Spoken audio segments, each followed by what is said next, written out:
pagi anak-anak. Bagaimana kabar kalian hari ini? Baik, tentu saja harus baik ya. Di sini Ibu akan memeriksa daftar hadir terlebih dahulu ya. Siapa saja di kelas ini yang tidak masuk? Riri. Riri kenapa alasannya tidak masuk? Sakit. Ada surat keterangannya? Bisa habis pembelajaran kita ini berikan surat keterangannya kepada saya ya. Baiklah, hari ini kita akan masuk ke dalam materi terbaru kita. Di sini sudah ada yang mengerti tentang pidato? Belum. Baik, pidato. Jadi saya akan jelaskan ya. Pidato adalah sebuah kegiatan berbicara di depan umum untuk menyatakan pendapatnya atau memberikan gambaran tentang suatu hal.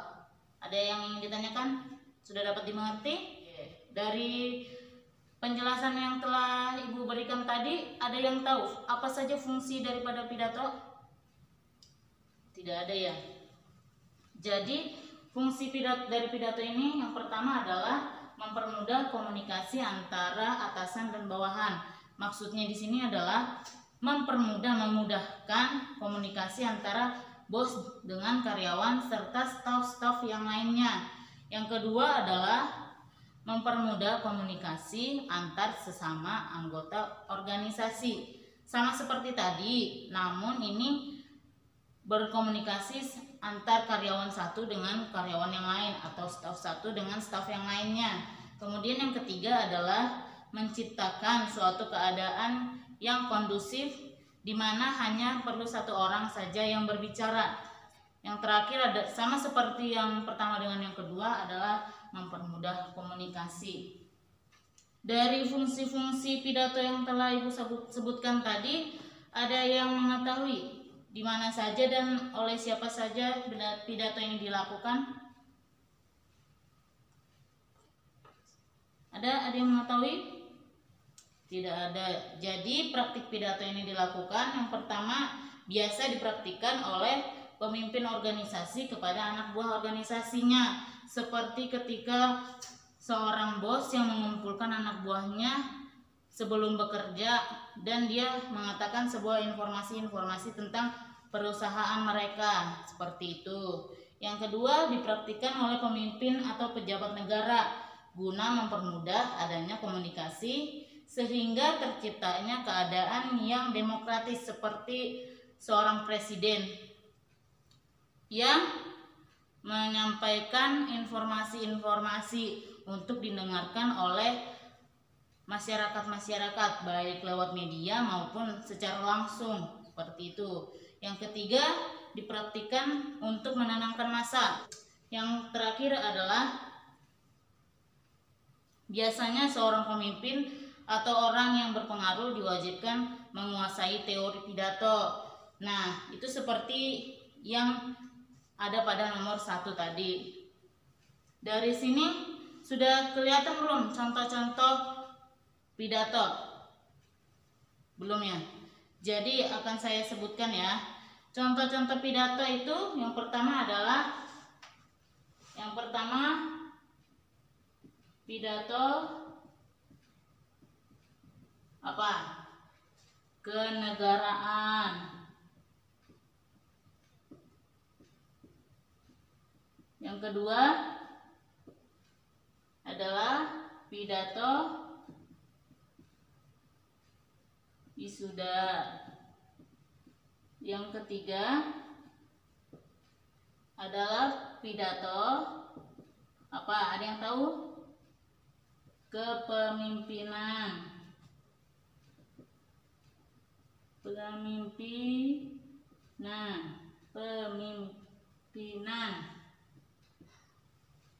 Yang keempat ada pidato keagamaan.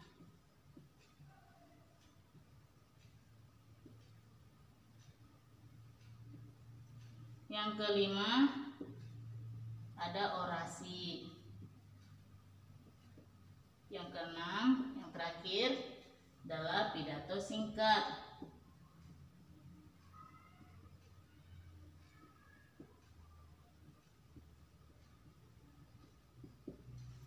Dari keenam contoh-contoh pidato ini sudah ada yang mengetahui? Belum ya? Jadi ini adalah contoh-contoh daripada pidato. Pidato kenegaraan ini maksudnya adalah pidato yang disampaikan oleh pemimpin negara ataupun pejabat-pejabat negara yang menyampaikan informasi kepada seluruh masyarakatnya. Informasinya tentang kenegaraan, disampaikan baik secara langsung maupun secara media. Ya, yang kedua adalah pidato wisuda. Pidato wisuda ini dilakukan oleh mahasiswa atau siswa yang ditunjuk oleh gurunya untuk melakukan pidato supaya mewakili siswa atau mahasiswa yang lainnya untuk menyampaikan rasa terima kasih, pendapat, atau yang lain-lainnya di depan umum dan di depan para guru, dosen, atau petinggi-petinggi lainnya. Kemudian yang ketiga adalah pidato kepemimpinan. Seperti yang telah dijelaskan tadi, pidato kepemimpinan dilakukan oleh bos untuk menyampaikan informasi kepada karyawan-karyawannya atau staf-stafnya. Kemudian yang selanjutnya adalah pidato keagamaan. Pidato keagamaan biasanya dilakukan oleh pemimpin-pemimpin agama seperti ustadz atau pendeta atau pemimpin-pemimpin agama yang lainnya. Kemudian yang kelima adalah orasi. Orasi ini seperti ketika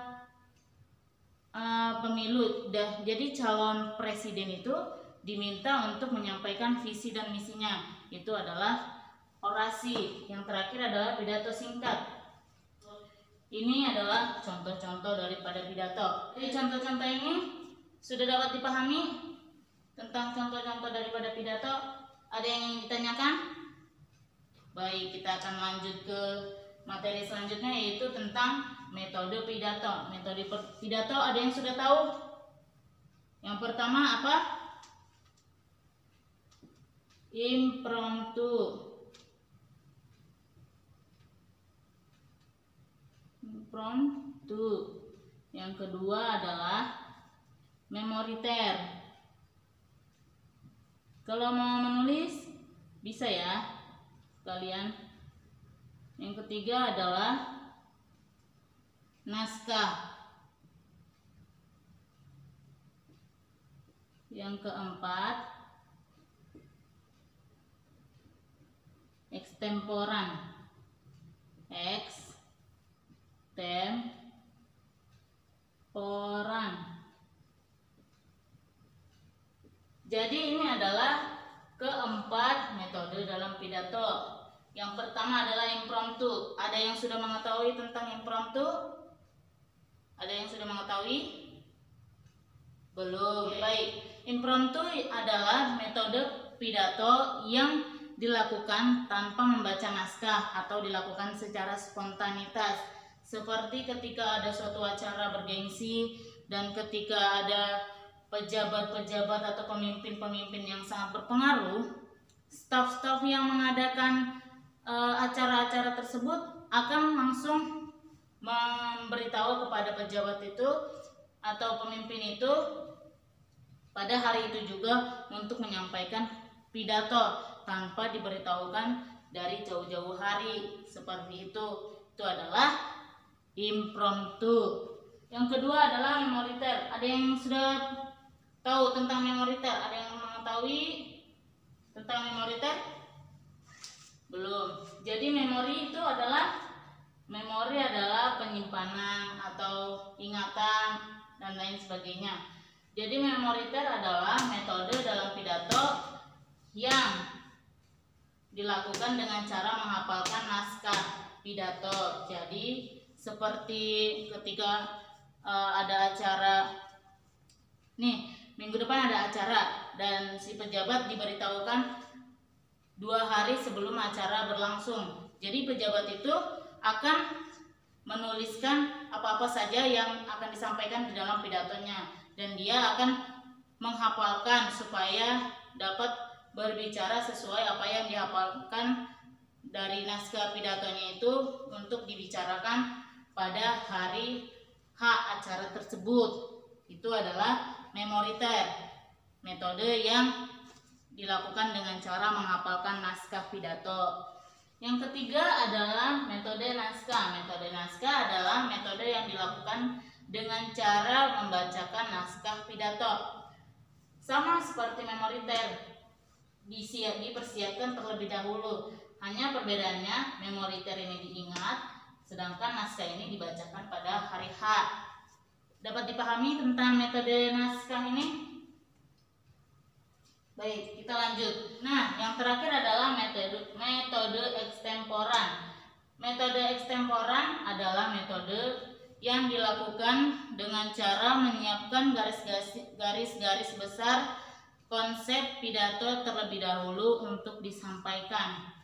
Sama seperti metode naskah, hanya saja metode ekstemporan ini adalah metode yang hanya menyiapkan garis-garis besar saja, poin-poin penting saja untuk disampaikan. Kan kalau naskah dibaca secara keseluruhan dari awal sampai akhir, itu dibaca keseluruhan ketika berpidato. Nah, kalau ekstemporan, dia hanya menuliskan poin-poin terpentingnya saja untuk disampaikan ketika berpidato.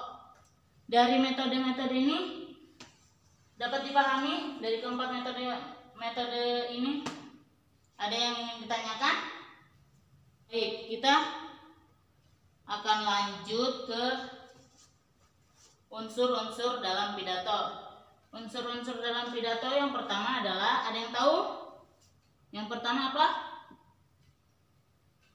Salam pembuka.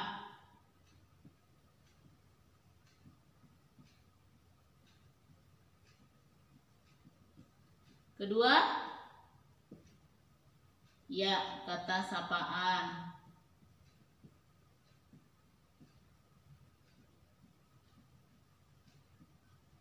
Yang ketiga, puji syukur.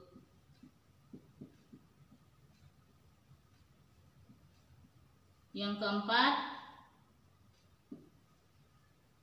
isi daripada pidato.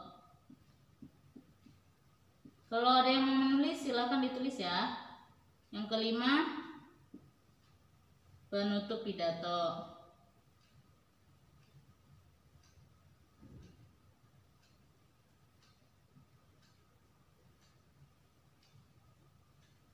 Yang keenam, yang terakhir adalah salam penutup.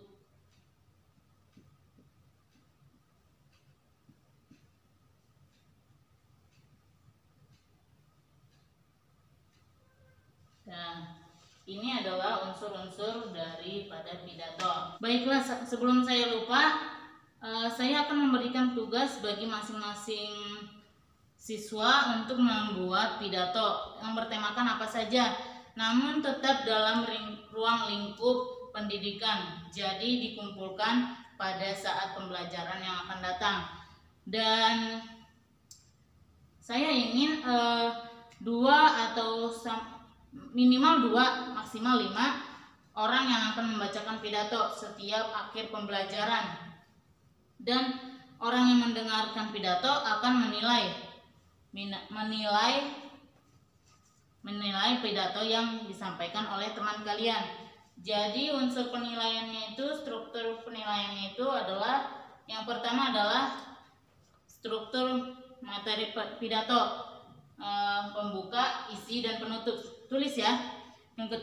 Yang kedua adalah kesesuaian tema, judul, dan isi pidato. Jadi kan temanya apa, judulnya apa, isinya apa, itu yang kalian nilai. Kemudian yang ketiga adalah aturan waktu. Aturan waktu ini maksudnya berapa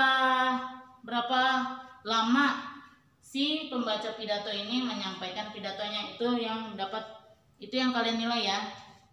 Kemudian yang keempat adalah pilihan kata atau pengalimatan. Jadi seperti kata-kata apa saja seperti penyesuaian dalam kata-kata yang digunakan oleh pembaca pidato. Yang kelima adalah ekspresi dan gestur komunikator. Jadi ekspresi pembaca pidato ini seperti apa, gestur tubuhnya si pembaca pidato ini seperti apa, itu yang kalian nilai ya. Yang keenam adalah intonasi atau vokal ataupun artikulasi. Jadi keras kecilnya suara si pembaca pidato, vokalnya bagaimana, artikulasi dalam membaca kata per kata itu bagaimana, itu yang kalian nilai ya. Baik, mungkin itu saja yang dapat saya sampaikan. Jadi kesimpulannya adalah pidato adalah kegiatan berbicara di depan umum untuk menyampaikan pendapat atau memberikan gambaran tentang suatu hal. Terus lalu ada beberapa contoh dalam pidato. Yang pertama adalah pidato kenegaraan, pidato wisuda, pidato kepemimpinan, pidato keagamaan, orasi, dan pidato singkat. Dan juga ada metode-metode dalam berpidato. Yang pertama adalah metode impromptu, yang kedua adalah memoriter, ketiga naskah, yang keempat adalah extemporan. Dan ini adalah keenam unsur-unsur dalam pidato. Yang pertama salam pembuka, yang kedua kata sapaan, yang ketiga adalah puji syukur, yang keempat adalah pidato, isi dari pidato, yang kelima adalah penutup pidato, dan yang terakhir adalah salam penutup. Mungkin itu saja yang dapat saya sampaikan. Kurang lebihnya mohon maaf. Saya ucapkan terima kasih. Selamat pagi.